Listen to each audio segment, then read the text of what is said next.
Sup you beautiful people, hope you've had a fantastic day. Welcome back to a brand new episode of What If Deku Mastered the Mera Mera no Mi. Imagine Izuku Midoriya, wielding the devastating power of Ace's Mera Mera no Mi. How would his fights change? What would a firebending hero look like in My Hero Academia? This isn't just a fantasy. We're diving deep into the explosive possibilities of Deku as a flame fruit user and how it rewrites everything you thought you knew. If you guys enjoy this What If, comment down below and let me know. And go ahead and check out other What Ifs in the channel after watching this video. Before we get into it though, don't forget to subscribe and leave a like and also share this video with your friends. So let's start this video. 1 week felt like a lifetime when your dreams hung in the balance. Izuku had thrown himself into research and preparation during the waiting period, analyzing every scrap of information about UA's curriculum he could find.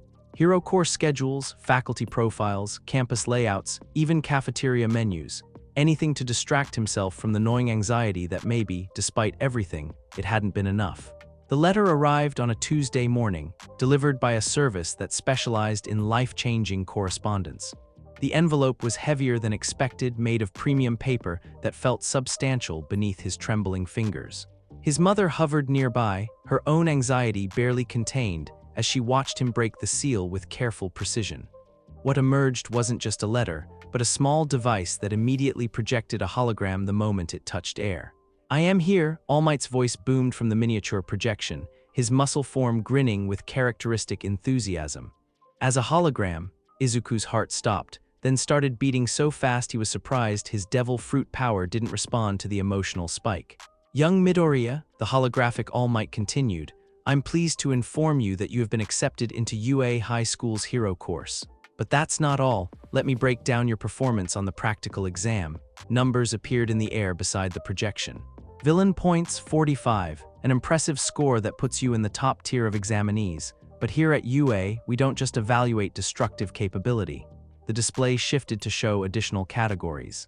Rescue points awarded based on heroic actions during the exam, 60. Your selfless assistance to other examinees, particularly your rescue of Miss Uraraka, demonstrated the kind of heroic spirit we're looking for, 105 total points. Izuku's legs gave out, sending him collapsing into his desk chair as the magnitude of his success hit him. He'd not only passed, he'd excelled. Plus ultra, the hologram declared as it began to fade. "Welcome to your Hero Academia, young Midoriya." The silence that followed was broken by his mother's delighted squeal as she wrapped him in a bone-crushing hug. "I'm so proud of you," she sobbed into his shoulder. "My son, a UA student, I can't believe it." Neither could he, honestly. Even after 10 months of intensive training with All Might, even after developing techniques that pushed the boundaries of what fire powers should be capable of, some part of him had never quite believed this moment would come.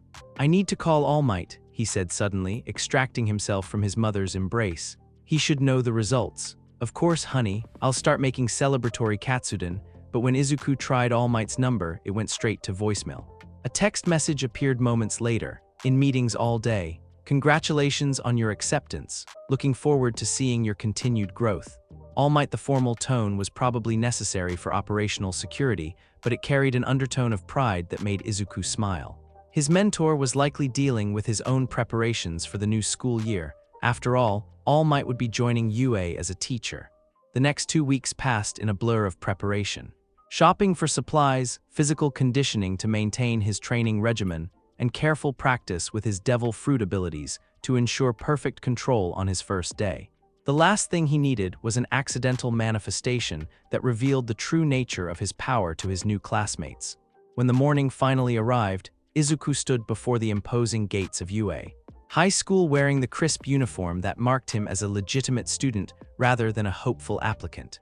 The weight of the moment was almost overwhelming. After years of being told he could never be a hero, he was walking into the most prestigious hero academy in the world. The campus was even more impressive from the inside. Gleaming buildings designed by famous architects, practice facilities that could simulate any conceivable scenario, and students whose very presence radiated confidence and capability. Everyone here had earned their place through demonstrated excellence.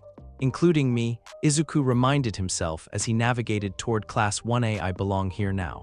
The classroom door was massive, probably designed to accommodate students with size-altering quirks, and finding it marked 1A sent a thrill through his chest. This was it, his new reality. The conversation inside died as he slid the door open, 24 pairs of eyes turning to assess the newcomer. Izuku's analytical mind immediately began cataloging his new classmates. The engine-calved boy from the entrance exam was there, along with several others he recognized from that day. Midoriya, Uraraka's cheerful voice cut through the silence as she waved enthusiastically from her seat. "You made it, I'm so glad." Her genuine excitement helped ease some of his nervousness. "Uraraka, good to see you again. Congratulations on getting in. Are you kidding? I should be thanking you. If you hadn't saved me during the exam." She trailed off, but her meaning was clear. The rescue had been worth more than just points. It had potentially saved her entire future as a hero. "If I may interrupt," came a familiar voice from near the windows. The tall, dark-haired boy with glasses was standing formally beside his desk. "I am Tenya Iida, and I believe I owe you an apology. During the entrance exam, I misjudged your actions as reckless showboating. I now understand they were the calculated decisions of someone with genuine heroic instincts." The formal apology caught Izuku off guard. "Oh, thank you. But really, I was just doing what felt right in the moment." Modesty in the face of achievement, Iida noted approvingly, the mark of a true hero. Before Izuku could respond to that, another voice cut through the classroom chatter like a blade. "Deku," the word was spoken with such concentrated venom that several conversations stopped mid-sentence. Izuku turned slowly, though he already knew what he would find. Katsuki Bakugo sat with his feet propped on his desk, crimson eyes burning with an intensity that made the air itself seem to crackle with suppressed explosions. His blonde hair was as wild as ever, but there was something different in his expression, confusion mixed with rage, like he was looking at a puzzle that refused to make sense. "Kachan," Izuku said quietly, using the childhood nickname without thinking. "Don't." Bakugo's voice was deadly calm, which was somehow more intimidating than his usual shouting.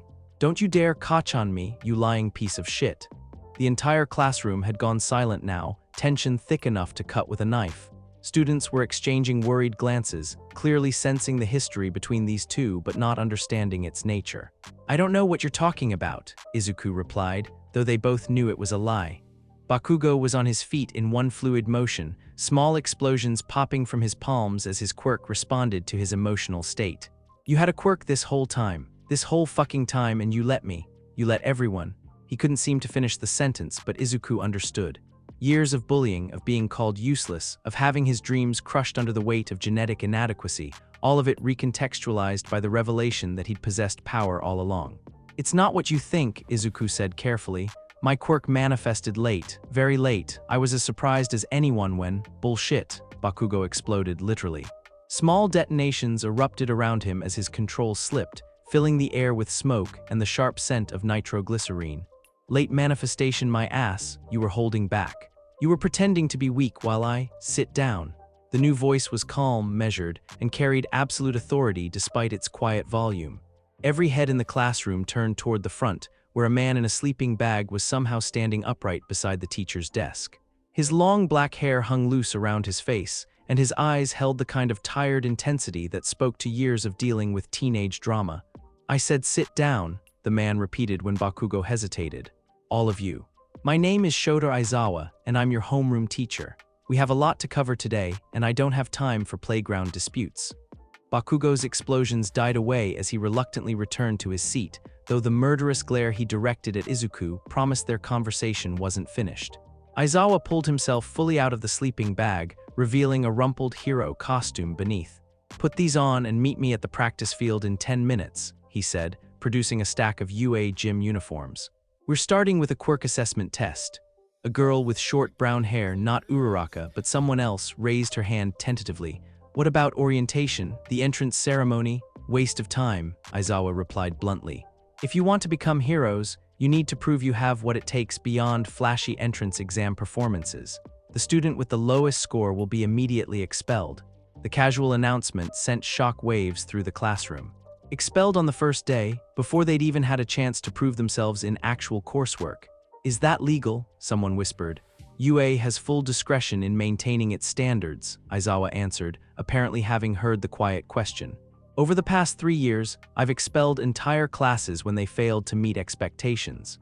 Don't think your entrance exam scores protect you here."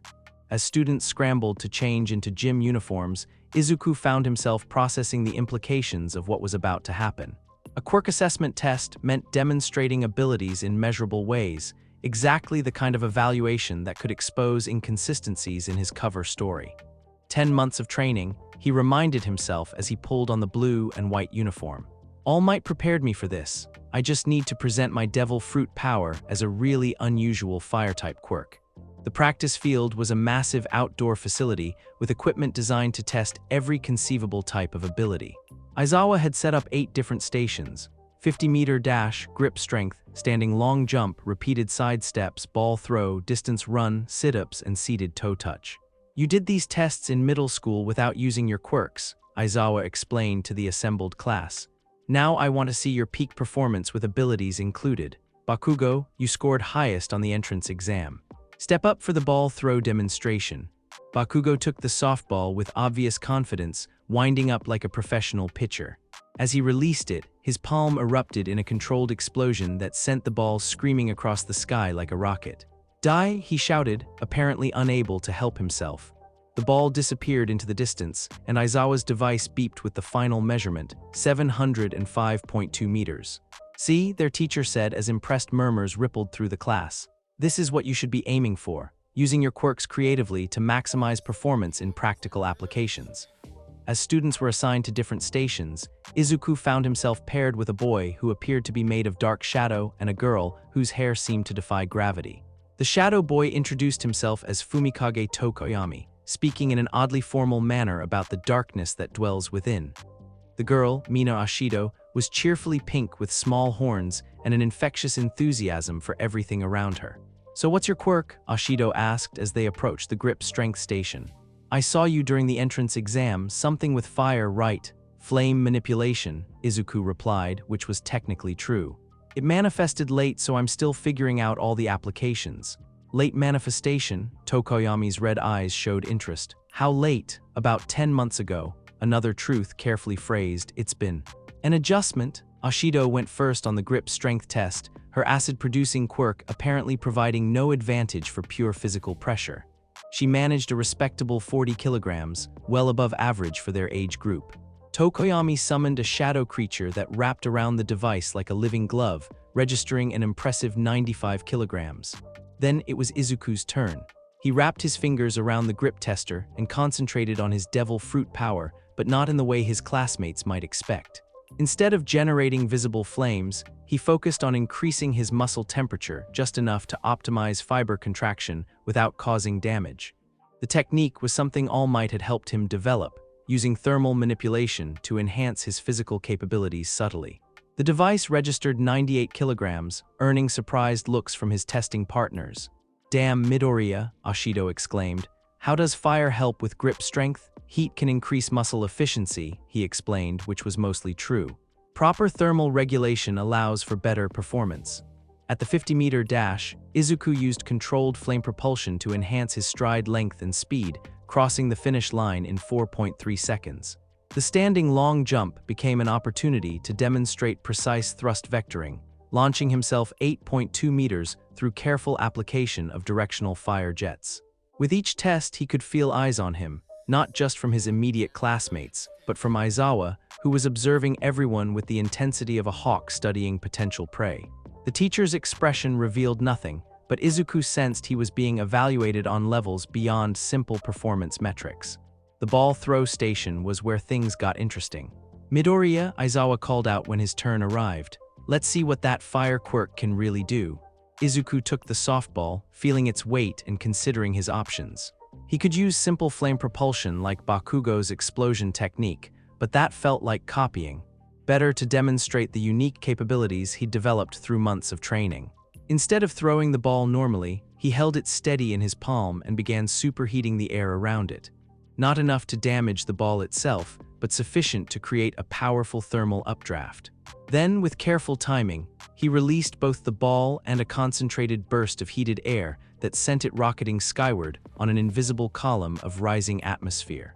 The ball disappeared into the blue sky, carried far beyond what simple physical force should have achieved. Aizawa's device tracked its flight path with mechanical precision, finally beeping with the result. 847.3 meters. Interesting, was all their teacher said, but something in his tone suggested genuine intrigue. By the time all stations were completed, Izuku felt cautiously optimistic about his performance. He demonstrated versatility, creativity, and power control without revealing anything that couldn't be explained by an unusual but legitimate quirk. More importantly, he'd avoided direct confrontation with Bakugo while still proving he belonged among UA's elite students. Aizawa gathered the class together as afternoon shadows began lengthening across the practice field.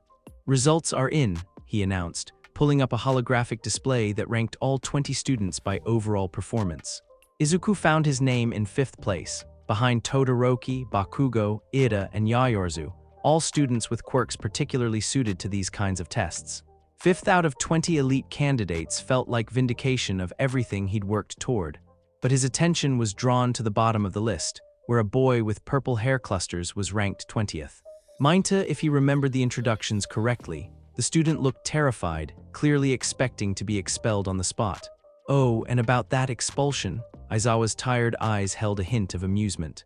"That was a logical ruse to motivate maximum effort. No one's getting expelled today." The collective sigh of relief was audible. Several students actually collapsed from the tension release, while others began laughing or crying or both. Izuku found himself grinning despite the exhaustion of pushing his abilities for hours. "However," Aizawa continued, his voice cutting through the celebrations, "don't think this means you're safe for the rest of the year. UA will push you beyond your limits every single day. Students who can't keep up will be weeded out through regular evaluation. Today was just the beginning."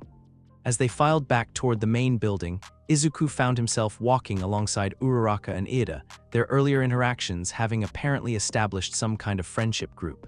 "That was incredible," Uraraka gushed, still energized despite the demanding tests. "Did you see Todoroki's ice wall, and Yaoyorozu creating that cannon out of nothing? Everyone here is so amazing." "Indeed," Ida agreed, adjusting his glasses with characteristic precision. "The level of quirk mastery among our classmates is remarkable. Midoriya, your thermal manipulation techniques were particularly impressive. I've never seen fire used for such precise applications." The praise felt good, but Izuku couldn't shake the feeling that he was walking a tightrope. Every demonstration of his abilities had to be carefully calibrated to seem impressive but not impossible, powerful but not unprecedented. The secret of his devil fruit power was a burden he carried alone among these new friends. "Thanks," he said simply, "I've had good training." Behind them, he could hear Bakugo's voice rising above the general chatter. "Don't care what anyone says, there's something off about that bastard's quirk." "Late manifestation, my ass. Kachan's still processing," Izuku murmured to his companions, hoping they wouldn't ask for details about his obviously complicated relationship with the explosive blonde. "Childhood friend?" Uraraka asked perceptively. "Something like that." As they reached the main building, Aizawa appeared beside them with the silent movement that seemed to be his trademark. "Midoriya." A word, Izuku's blood chilled as he followed their teacher to a quiet alcove away from the other students. This was it. Aizawa had seen through his cover story and was about to demand explanations he couldn't provide. "Your quirk is interesting," the underground hero said without preamble. "Thermal manipulation with that level of precision usually takes years to develop. You said it manifested recently." "About 10 months ago," Izuku replied carefully. "I've been training intensively since then." "With who?" The question was sharp, probing. Izuku felt sweat beading on his forehead despite his careful temperature control. "A family friend. Someone with experience in fire-type quirks." It wasn't technically a lie, but it wasn't the whole truth either. Aizawa studied his face with those tired, perceptive eyes for a long moment. "Your application listed you as a late manifesting quirk user," the teacher said finally. "That's rare but not unprecedented. What concerns me is the sophistication of your control. Students with recently manifested quirks usually struggle with basic applications for months, not demonstrate advanced techniques immediately." "I'm a fast learner," Izuku offered weakly.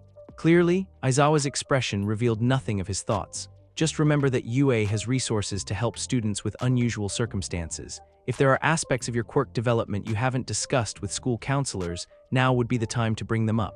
"I'll keep that in mind, sensei." Aizawa nodded and turned to leave, then paused. "For what it's worth, your performance today was impressive. Creative application, excellent control, and clear evidence of systematic training. Whatever your circumstances, you've put in the work to be here." As their teacher disappeared back into the building, Izuku felt a mixture of relief and renewed anxiety. He'd passed the first major test of his UA career, but questions were already being raised about his background. How long before someone with real investigative resources decided to dig deeper into his story? One day at a time, he reminded himself as he rejoined his classmates. All Might said we'd figure this out together. The flames in his chest pulsed with steady warmth as he walked toward his new future. He'd made it through his first day at UA High School, earned the respect of his classmates, and begun establishing relationships that might last throughout his hero career. Tomorrow would bring new challenges, new tests of his carefully maintained secret. But tonight, he would go home and tell his mother about his successful first day at the most prestigious hero academy in the world. Tonight, he could be proud of how far he'd come from that desperate boy who had eaten impossible fruit on a garbage-strewn beach. Tonight, he was exactly where he'd always dreamed of being.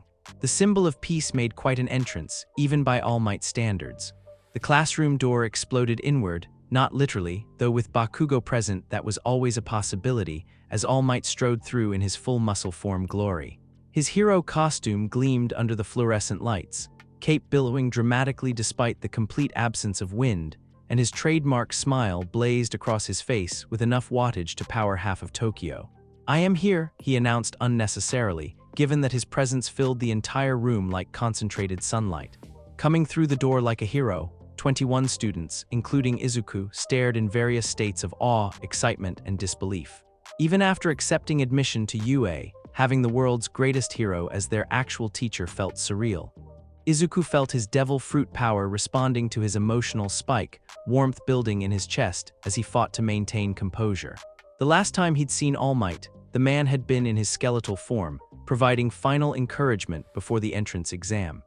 Now he stood before the class in his role as symbol of peace and UA faculty member, and Izuku had to pretend this was his first time meeting his idol. "Holy crap, it's really All Might," Kaminari whispered loudly enough for half the class to hear. "He's so much bigger in person," Ashido added, her pink skin practically glowing with excitement. All Might's gaze swept across the classroom, lingering for just a fraction of a second longer on Izuku before moving on. To anyone else, it would have seemed like natural crowd assessment. But Izuku caught the subtle nod of acknowledgement, the slight upturn at the corner of his mentor's mouth that spoke of shared secrets and private pride. "Today, we'll be conducting battle training," All Might continued, producing a card from his costume with theatrical flair. "And to go with that we have these." The wall behind him slid apart to reveal numbered compartments, each containing a case. Costumes made based on your Quirk registration forms and requests you submitted before enrollment. After you change, gather at Ground Beta. The excitement in the room was electric. Hero costumes, the symbolic transformation from student to professional in training. Izuku found his assigned case and felt a thrill of anticipation as he hefted its weight. Months of careful design work with his mother, incorporating lessons learned from training while maintaining the illusion of a fire-type Quirk user. In the changing room, chaos reigned as students excitedly compared costume features and debated design choices. Izuku dressed quietly in a corner, pulling on the forest green bodysuit that formed the base of his outfit.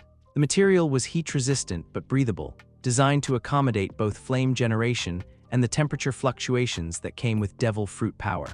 Over the bodysuit went a white utility belt containing various tools and supplies, followed by red high-top sneakers with specially designed soles that could channel his flame propulsion without melting. White gloves covered his hands, their palms reinforced with heat-conductive materials that would allow for better fire control. Finally, he pulled on the hooded mask that covered the upper half of his face, leaving only his mouth and jaw visible. The design was deliberately reminiscent of All Might's aesthetic, not copying, but paying homage in subtle ways that only someone familiar with both costumes would notice. When he looked in the mirror, Izuku barely recognized himself. Gone was the nervous middle schooler who had eaten mysterious fruit in desperation. In his place stood someone who looked like they belonged among heroes. Midoriya, Ida appeared beside him, resplendent in his high-tech armor that incorporated his family's hero legacy. "Your costume is quite impressive. The thermal regulation element suggests sophisticated understanding of heat-based Quirk management." "Thanks, Ida. Yours looks amazing too, very professional." "It is based on my brother's design, with modifications for my specific engine configuration," Ida replied with obvious pride. "Family tradition is important in hero work." family tradition. The word sent a pang through Izuku's chest. His father's fire-breathing quirk was listed in his file as potential genetic influence, but the truth was far more complicated. He had no heroic lineage to draw from, no established techniques passed down through generations. Everything he'd accomplished had been built from scratch through trial, error, and All Might's guidance.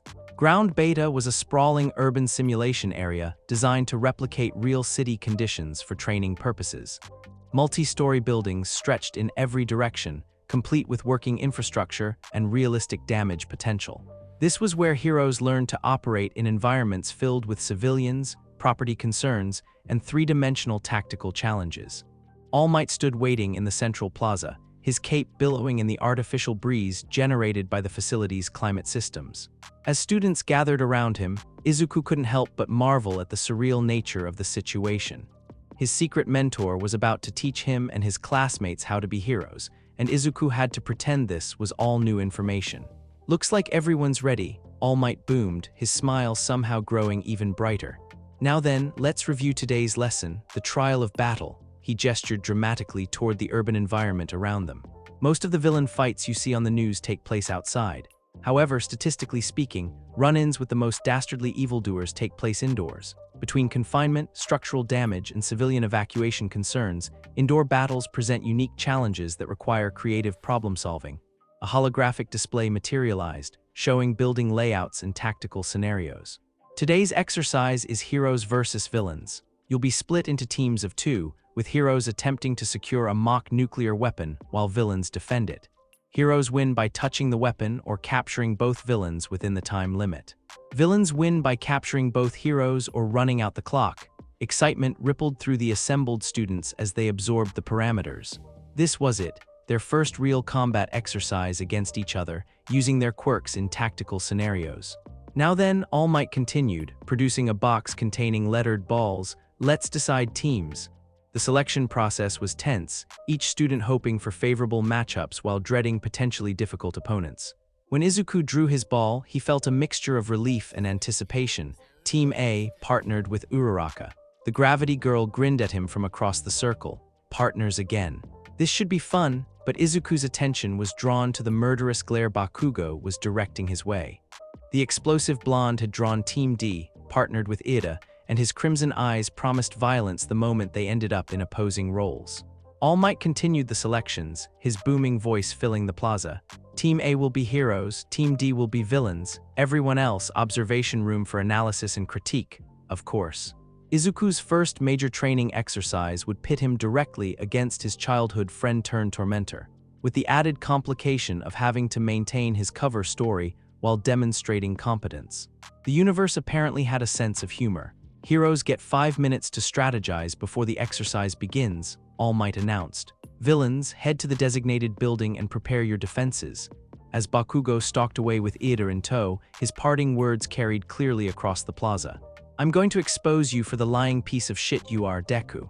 Uraraka winced at the venom in his voice. "Wow, what's his problem with you?" "Complicated history," Izuku replied, watching his former friend disappear into the designated building. "Kachan thinks I've been hiding my quirk from him, which isn't exactly wrong, but it's not the whole truth either." "Well, regardless of your history, we need to work together now," Uraraka said practically. "What do you think our strategy should be?" Izuku pulled his attention away from personal drama and focused on the tactical challenge. The building Bakugo and Ida had entered was a 5-story office complex with multiple entry points, stairwells, and rooms. Standard procedure would be a frontal assault through the main entrance, but that played directly into the defenders' advantages. "Bakugo's going to expect me to come through the front door," he mused aloud. "He knows how I think, or at least how I used to think." Ida will want to set up a defensive perimeter based on optimal positioning and regulations.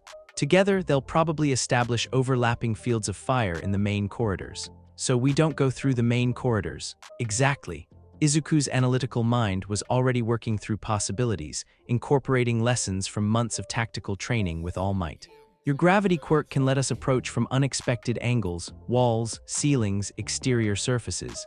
My fire can create distractions, block sight lines, or open new paths through non-structural barriers." Uraraka's eyes lit up with understanding. Vertical approach, I can make us weightless and we can fall upward to access higher floors, then work our way down instead of up. That's brilliant, Izuku agreed, feeling genuine excitement at the creative potential of their quirk combination. But we need to be careful about structural damage. My flames can get pretty intense, and we don't want to bring the building down. Don't worry about property damage, All Might's voice boomed from nearby, apparently having overheard their planning. These buildings are designed to withstand significant punishment. Focus on achieving your objectives. The 5-minute planning period felt both eternal and instantaneous. By the time All Might's voice crackled through their communication earpieces, begin the indoor battle training. Izuku felt as ready as he could be for what was essentially his public debut as a hero in training. They approached the target building from the east side, away from the main entrance where Bakugo would be expecting them. Uraraka pressed her fingertips to both their bodies, activating her zero-gravity quirk with practiced ease. "This is so weird," she giggled as they began floating upward along the building's exterior wall. "I still can't get used to seeing people enjoy being weightless." Izuku had to admit the sensation was incredible. After months of using flame propulsion for aerial movement, simply floating upward felt effortless and serene.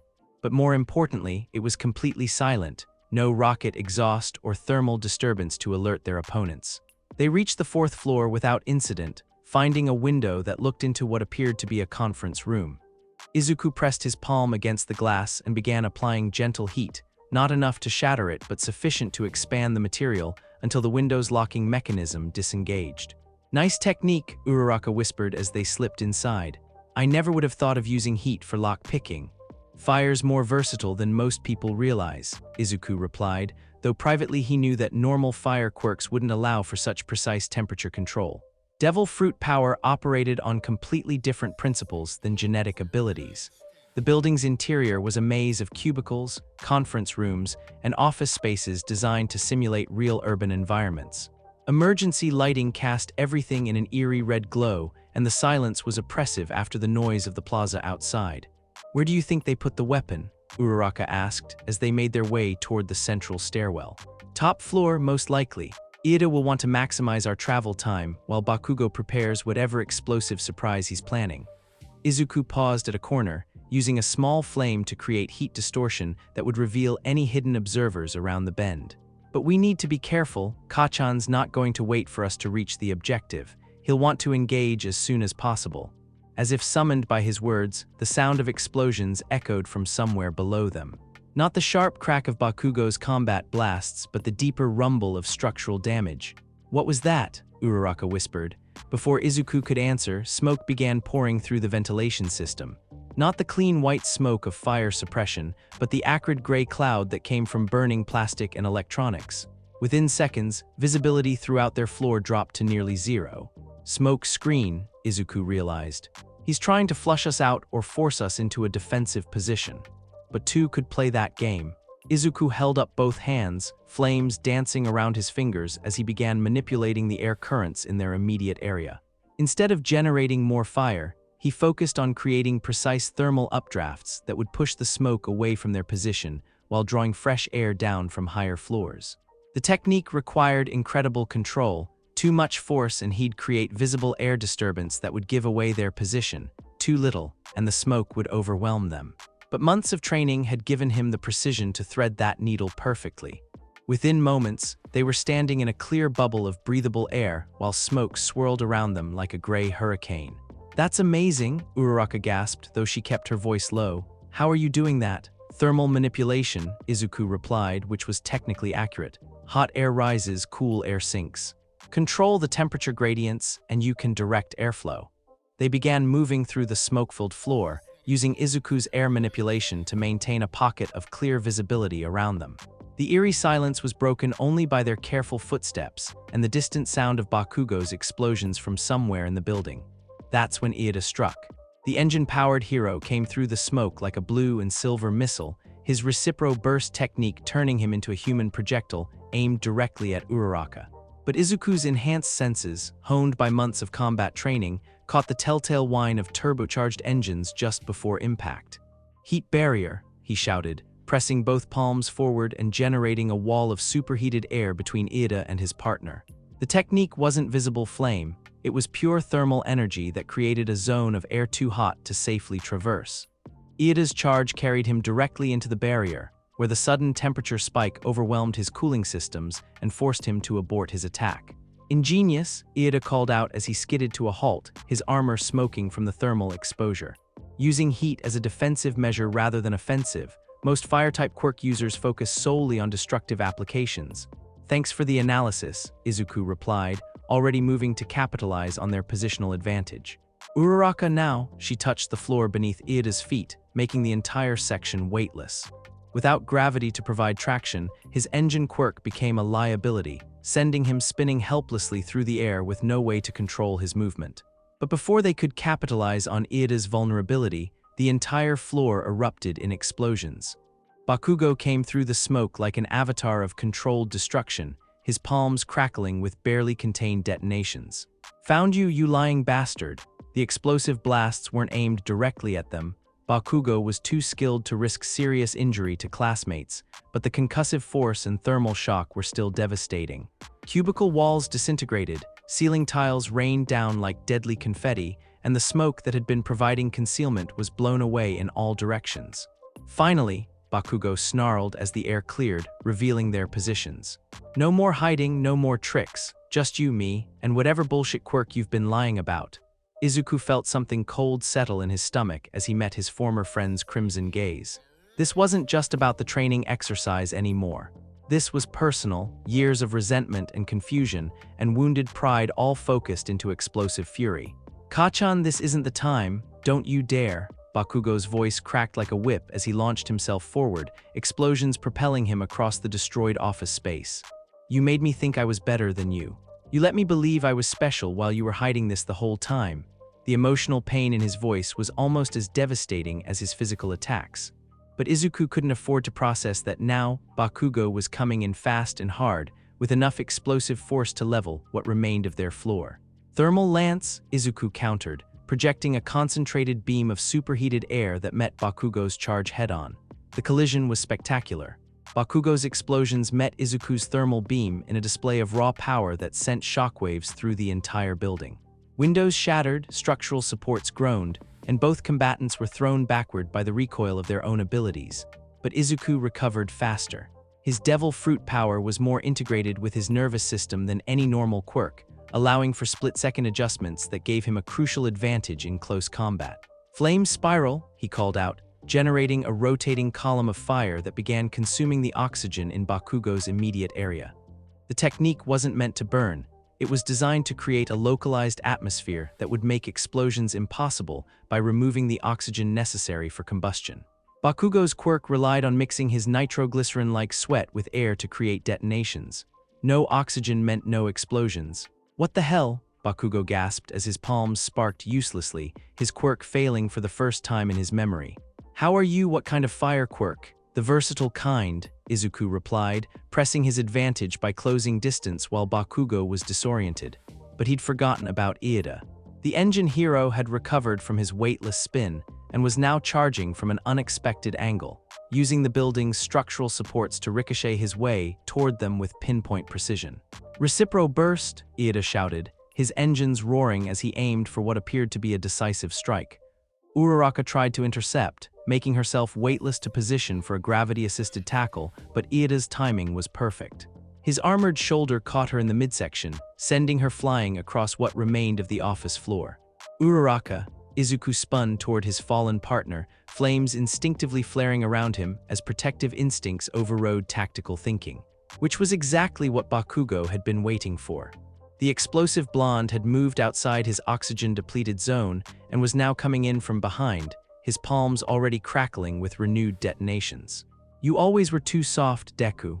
The explosion that followed was Bakugo's strongest yet, a shaped charge designed to incapacitate rather than seriously injure, but still carrying enough force to flatten a small building. Izuku felt the shockwave hit him like a physical wall, driving him to his knees as his ears rang from the concussive blast. But instead of being defeated, something deeper stirred within him. The devil fruit power that had been carefully controlled throughout the exercise suddenly surged, responding to the combination of physical damage and emotional distress. Heat poured off Izuku's body in waves as his fire began operating on a completely different scale than anything his classmates had seen. Inferno Burst, the technique had no name in his training vocabulary. It was pure instinct, devil fruit power expressing itself in response to threat. Flames erupted from every inch of his body, not the controlled fire of his earlier techniques, but something primal and overwhelming. The remaining office furniture spontaneously combusted. The air itself seemed to catch fire as thermal energy spiked beyond anything a normal quirk should be capable of generating. Both Bakugo and Iida were forced to retreat as the temperature in their immediate area climbed toward lethal levels. Impossible, Iida breathed, his armor's cooling systems struggling to protect him from the radiant heat. No fire quirk should be able to generate this much thermal energy. Bakugo's expression had gone from rage to something approaching awe and terror. What the fuck are you, Deku? But before the situation could escalate further, All Might's voice boomed through the building's communication system. HEROES win, the weapon has been secured. Confusion rippled through the combatants as they looked around the destroyed office floor. The mock nuclear weapon was nowhere to be seen, and both villains were clearly still in fighting condition. Then Uraraka's cheerful voice drifted down from the ceiling. Thanks for the distraction, guys. While you were all focused on the big fight, I floated up to the 5th floor and grabbed the objective. She descended slowly through a hole that Bakugo's explosions had blown in the ceiling, the cylindrical weapon cradled in her arms and a satisfied grin on her face. Teamwork makes the dream work, she announced as her feet touched the ground. The exercise was over, but the questions it had raised were just beginning. In the observation room, their classmates were buzzing with analysis and speculation about what they'd witnessed. The combination of tactics, raw power, and creative quirk applications had been unlike anything in their previous experience. Did you see how Midoriya controlled the air currents? Yaoyorozu was saying as they filed out of the building. That level of thermal manipulation suggests his quirk operates on fundamental thermodynamic principles rather than simple flame generation. And that final technique, Todoroki added quietly, his heterochromatic eyes thoughtful. The temperature spike was beyond anything I've seen from fire-type users. There's something unusual about his power. But it was Bakugo's reaction that concerned Izuku most. His former friend was staring at him with an expression of confused fury, like he was looking at a puzzle that refused to make sense. This isn't over, Bakugo said quietly as they returned to the plaza for All Might's post-exercise analysis. I don't know what you really are, but I'm going to figure it out. All Might's critique of their performance was comprehensive and encouraging, praising Uraraka's tactical thinking, Iida's textbook villain strategy, and the creative quirk applications displayed by both teams. But Izuku caught the slight concern in his mentor's expression when discussing his final thermal surge. Too much power, he realized. I let the devil fruit ability show too clearly. After the other students had been dismissed to change out of their costumes, All Might appeared beside Izuku with his characteristic silent movement. Young Midoriya, he said quietly, his voice carrying both pride and worry. Excellent tactical performance today, but that final technique. Perhaps we should discuss power regulation in your next training session. I know, Izuku replied, pulling off his mask with hands that still trembled slightly from residual thermal energy. I lost control when Uraraka got hurt. The power responded to my emotions before I could stop it. Understandable, but dangerous, All Might noted. Your secret is only as secure as your ability to present consistent limitations. What you demonstrated today pushes the boundaries of what people will accept as a normal fire quirk. As they walked toward the changing rooms, Izuku found himself processing the day's events with mixed emotions. He'd successfully completed his first major training exercise, demonstrated effective teamwork with Uraraka, and proven he could hold his own against skilled opponents like Bakugo and Iida. But he'd also revealed more of his true capabilities than intended, raising questions that could become dangerous if pursued by the wrong people. The balance between competence and concealment was proving more difficult to maintain than he'd anticipated. Still, as he changed back into his school uniform and prepared for the rest of his classes, Izuku felt a deep sense of satisfaction. Today had been his first real test as a hero in training, and despite the complications, he'd succeeded. Tomorrow would bring new challenges, new opportunities to grow and learn alongside his classmates. But tonight, he would go home and share stories of his first combat exercise with his mother, carefully editing out the parts that might worry her. Tonight, he could be proud of taking another step toward becoming the hero he'd always dreamed of being. even if that path was more complicated than anyone else could know. 3 days after the battle training exercise, Class 1A was still buzzing with analysis and speculation about their classmates' abilities. Izuku found himself the subject of considerably more attention than he was comfortable with, particularly from students whose own quirks gave them insight into thermal dynamics. Midoriya Todoroki had approached him during lunch, his heterochromatic eyes studying Izuku with uncomfortable intensity. "Your fire techniques during the exercise were unusual. Have you received professional training? Just family instruction," Izuku replied carefully, which was technically true if you counted All Might as adopted family. "My quirk manifested late, so I've been working extra hard to catch up." Todoroki's expression remained neutral, but something in his gaze suggested he wasn't entirely convinced. "Late manifestation with that level of control is remarkable. Perhaps we could train together sometime, compare techniques between fire users." The offer was friendly on the surface, but Izuku sensed an underlying current of suspicion. Todoroki was the son of the number 2 hero, raised in an environment where power analysis and strategic thinking were second nature. If anyone would notice inconsistencies in his cover story, it would be someone with intimate knowledge of how fire quirks actually worked.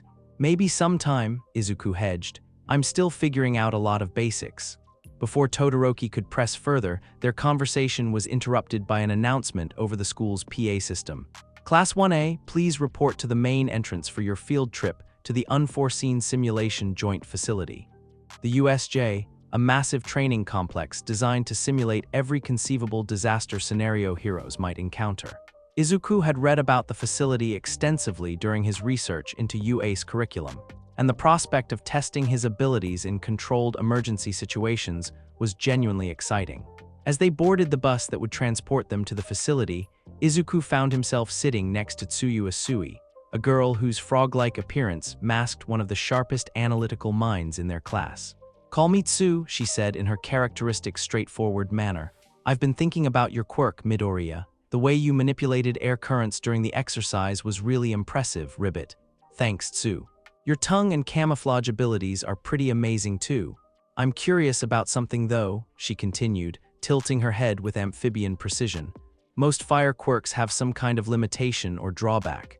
Todoroki gets frostbite if he overuses his fire side. Bakugo's explosions can damage his arms with repeated use. What's your limitation?" The question hit like a physical blow. In all his careful preparation of his cover story, he'd focused on explaining his abilities, but never considered what weaknesses he should claim. Devil fruit users were vulnerable to seawater, but admitting that would raise questions about why water specifically affected him when other fire users could operate normally in wet conditions. Izuku scrambled for a plausible answer. "High energy consumption. Pushing my flames too hard makes me really tired really fast."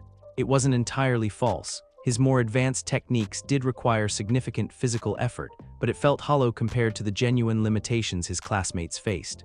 Tsu nodded thoughtfully. "That makes sense. Energy-based quirks usually have metabolic costs, Ribbit." The bus pulled up to an imposing facility that looked more like a space program launch complex than a school building. The USJ's distinctive dome structure stretched across several acres, with smaller specialized buildings scattered around the perimeter for specific training scenarios.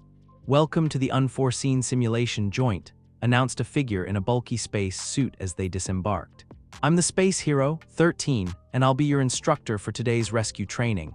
13's reputation preceded them, a hero specializing in disaster relief and civilian evacuation, whose black hole quirk could neutralize virtually any hazardous material by sucking it into a contained void.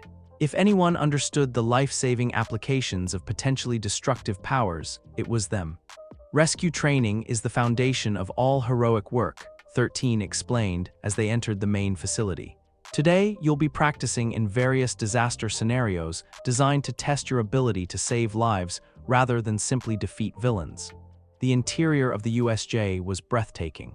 Massive zones simulated different emergency environments: a flood zone with a partially sunken ship, a landslide zone with unstable rocky terrain, a fire zone with controlled blazes, and several others spread across the facility's enormous floor space.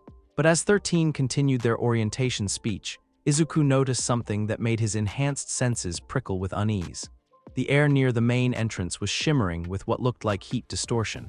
but his devil fruit power wasn't detecting any actual thermal activity in that area. That's not heat, he realized with growing alarm. That's some kind of spatial distortion. 13, he called out, interrupting the orientation. There's something wrong near the entrance. Some kind of energy buildup. His warning came too late.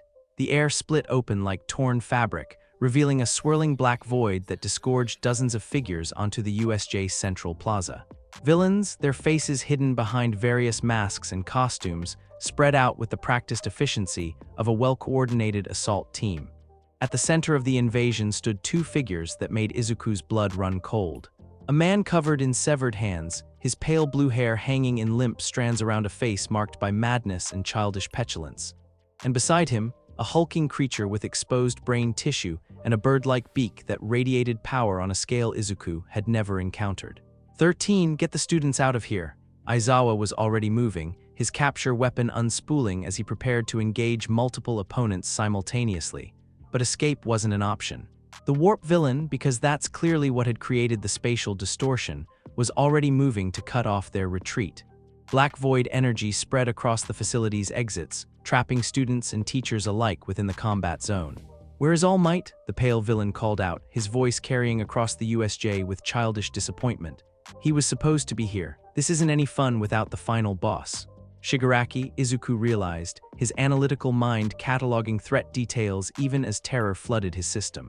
The League of Villains leader, and that creature must be the Nomu All Might warned me about. The warp villain's shadow expanded suddenly, engulfing the clustered students before anyone could react.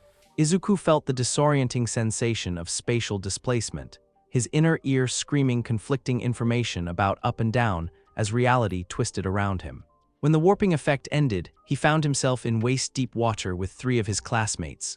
Mainta, whose grape-like hairballs were already floating around them, Asui, who seemed perfectly comfortable in the aquatic environment, and surprisingly, Todoroki. They were in the flood zone, standing on the partially submerged deck of a realistic ship replica. Around them, the water stretched toward artificial shores where more villains were emerging from concealed positions. "Aquatic villains," Todoroki observed with his characteristic calm. "They separated us based on environmental advantages. They want us in conditions that limit our quirk's effectiveness." If only they knew, Izuku thought grimly. Water was indeed his greatest weakness, but not for the reasons the villains assumed. "There," Mainta squeaked, pointing toward the artificial shoreline where a group of clearly aquatic villains was preparing to dive into the flood zone. "Shark guy, octopus lady, and is that guy made of jellyfish? They're going to attack from underwater," Tsu noted practically. "This is their ideal environment, Ribbit." Izuku felt the familiar warmth building in his chest as his devil fruit power responded to the threat, but he had to be incredibly careful. If any part of his body was fully submerged in the seawater around them, he would lose all strength and potentially drown. The curse that came with devil fruit power was absolute and unforgiving. "I can handle water-based opponents," Todoroki said, ice already forming around his right side. "My ice should be able to freeze the entire zone." "Wait," Izuku grabbed his arm before he could activate his quirk. "If you freeze all the water with us in it, we'll be trapped. Plus, rapid temperature changes could cause structural damage to the ship." Todoroki paused, his tactical mind processing the implications. "Then what do you suggest?" Before Izuku could answer, the first villain struck. The shark-featured attacker came up from directly below, jaws wide and clearly intending to drag one of them underwater. But Izuku was ready. Months of training with All Might had given him reflexes honed by constant exposure to life-or-death scenarios. "Heat pulse," he shouted, pressing both palms toward the water's surface. Instead of generating visible flames, he focused on rapidly heating a large volume of water around their position. The technique was incredibly energy-intensive, requiring him to channel enough thermal energy to raise several tons of water by dozens of degrees almost instantaneously. The effect was spectacular. Superheated water exploded upward in a massive steam eruption that sent the shark villain flying backward with what were probably severe thermal burns. More importantly, the sudden temperature spike created a zone of water too hot for the other aquatic villains to safely approach. "Incredible," Todoroki breathed, watching steam rise from the water around them in billowing clouds. "You superheated the entire area without affecting us. How precise is your temperature control?" "Precise enough," Izuku replied, though privately he was amazed the technique had worked at all. Devil fruit powers operated on principles that defied normal thermodynamics, allowing him to heat water while standing in it without conducting that energy into his own body. But the effort was already taking its toll. Generating that much thermal energy while carefully avoiding direct contact with seawater required concentration that left him mentally drained. Sweat beaded on his forehead despite the steam-warmed air around them. "They're regrouping," Sue observed, pointing toward the shoreline where the surviving villains were clearly preparing for a coordinated assault. "And there are more coming from other parts of the zone. We need to get out of the water," Minta said, his usual cowardice replaced by tactical thinking under pressure.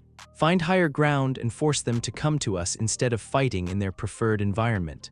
Izuku looked around the flooded zone, his analytical mind cataloging their options. The ship they were standing on was partially submerged but structurally sound. Several other vessels were scattered throughout the area, along with what appeared to be offshore platform structures designed to simulate oil rig rescue scenarios. "There," he said, pointing toward a larger platform about 200 meters away. "That structure has multiple levels and looks defensible, if we can reach it." "How?" Todoroki asked practically. "Swimming puts us at maximum vulnerability to their attacks." "We don't swim," Izuku replied, flames beginning to dance around his hands as he prepared his most ambitious technique yet. "We fly." The others stared at him in confusion until he began generating controlled jets of superheated steam from strategic points around their section of ship. The steam rose in precisely directed columns, creating thermal updrafts strong enough to lift objects or people if properly managed. "Grab onto each other," he instructed, positioning himself at the center of their group. "This is going to feel weird." What followed was part science, part devil fruit power, and part desperate improvisation. Izuku surrounded them with carefully controlled steam columns while using flame propulsion to provide directional thrust. The result was a form of flight that defied several laws of physics, but somehow kept all 4 students airborne as they moved toward the defensive platform. "This is awesome," Minta shouted over the rush of superheated air, his earlier fear replaced by exhilaration. "And completely impossible," Todoroki added, though his tone held admiration rather than suspicion. "The energy requirements for sustained flight using thermal manipulation should be prohibitive." "You have no idea," Izuku thought as he adjusted their trajectory to avoid a projectile attack from below. His devil fruit power was operating on a completely different scale than any normal quirk, allowing him to channel thermal energy in ways that normal physics couldn't explain. They landed on the platform's main deck just as the aquatic villains finally organized a proper assault. At least a dozen attackers with various water-based quirks were converging on their position, moving through the flood zone with practiced efficiency. "Defensive positions," Todoroki called out, ice already spreading from his right side to create barriers around the platform's perimeter. "We hold here until rescue arrives." But Izuku was studying the approaching villains with his analytical eye, and what he saw made his stomach clench with worry. These weren't random thugs or desperate criminals. They moved with military precision and carried equipment that suggested serious financial backing. "These aren't ordinary villains," he said quietly. "They're too well coordinated, too well equipped. This is a professional operation." "All the more reason to focus on defense rather than engagement," Todoroki replied, continuing to build ice barriers. "We're students, not licensed heroes." But licensed heroes might not arrive in time, Izuku thought as he watched the villains positioning themselves for what was clearly going to be a devastating combined assault. The first attack came from multiple directions simultaneously. Water spouts erupted around the platform as several villains combined their quirks to create massive projectiles. Acidic water, superheated steam, and what appeared to be weaponized sea foam converged on their position with lethal intent. Todoroki's ice barriers held against the initial barrage, but cracks were already appearing in the frozen defenses. These villains had clearly planned for ice-type opposition. "My barriers won't hold much longer," Todoroki admitted grimly, "and they're preparing something bigger." He was right. The aquatic villains were gathering in the center of the flood zone, their combined quirks creating what appeared to be a massive water spout that was building pressure like a liquid tornado. "That's going to punch through our defenses like paper," Tsu observed with characteristic bluntness. "We need a new strategy, Ribbit." Izuku looked at the approaching water spout, then at his classmates' expectant faces, and made a decision that would probably compromise his secret but might save their lives. "Everyone get behind me," he said quietly. "And whatever you see, don't ask questions until we're safe." Before anyone could protest, he stepped forward to the edge of the platform and began calling up power from depths of his devil fruit ability that he'd never accessed before. Not just flame generation or thermal manipulation, but something that touched the fundamental nature of what fire represented. Inferno Wall, what erupted from Izuku's body, wasn't fire in any conventional sense. It was pure thermal energy made manifest, a barrier of superheated air that stretched from the water's surface to high above their heads. The approaching water spout hit the barrier and simply evaporated. Thousands of gallons of weaponized water became steam in an instant, creating a fog bank that obscured the entire flood zone while simultaneously neutralizing the villain's coordinated attack. But Izuku wasn't finished. Heat Dome, he spread his arms wide, and the thermal barrier expanded outward from the platform in all directions. Any villain caught within its radius found themselves in air too hot to breathe, water too superheated to manipulate, and an environment that turned their aquatic advantages into life-threatening liabilities. Within 30 seconds, every villain in the flood zone had either been incapacitated by thermal shock or retreated to safer areas outside Izuku's range of influence. When the steam finally cleared, revealing a flood zone now empty of threats, his three classmates were staring at him with expressions ranging from awe to deep suspicion. "Midoriya," Todoroki said slowly, his voice carrying a note of something that might have been fear. "What you just did, that's not possible with a normal fire quirk. The energy output alone should have killed you." Before Izuku could formulate a response that wouldn't reveal everything, the sound of combat from other parts of the USJ reached their ears. Explosions, screams, and the distinctive roar of what could only be the Nomu engaging someone in battle. "The others are still fighting," he said, deflecting Todoroki's question. "We need to help them. In our condition," Minta squeaked, pointing at Izuku's obvious exhaustion. The massive thermal techniques had drained him more than he'd expected, and his legs were already shaking from the effort of channeling so much devil fruit power. "He's right," Tsu added practically. "You look like you're about to collapse, Ribbit."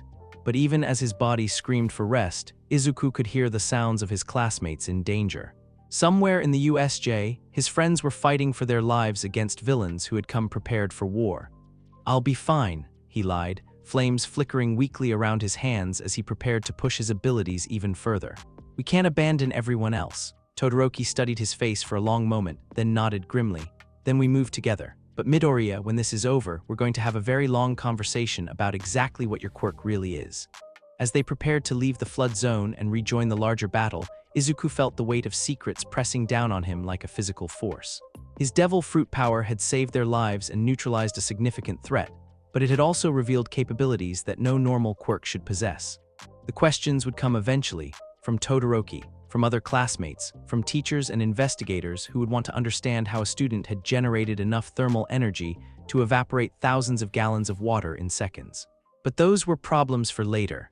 Right now, his friends needed help, and he was the only one among them with the power to make a real difference against professional villains.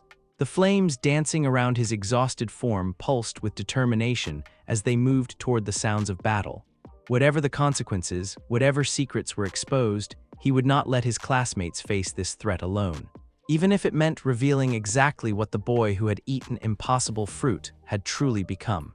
Thank you so much for joining me on this incredible journey today. I hope you enjoyed exploring the fascinating what-if scenario of Deku. The possibilities were truly mind-blowing. If you found this video entertaining, don't forget to give it a thumbs up, share it with your friends, and subscribe to the channel. Your support means the world to me and inspires me to bring you more captivating content in the future. Stay tuned for more exciting what-if stories and other amazing videos coming your way. Until next time, take care, stay curious.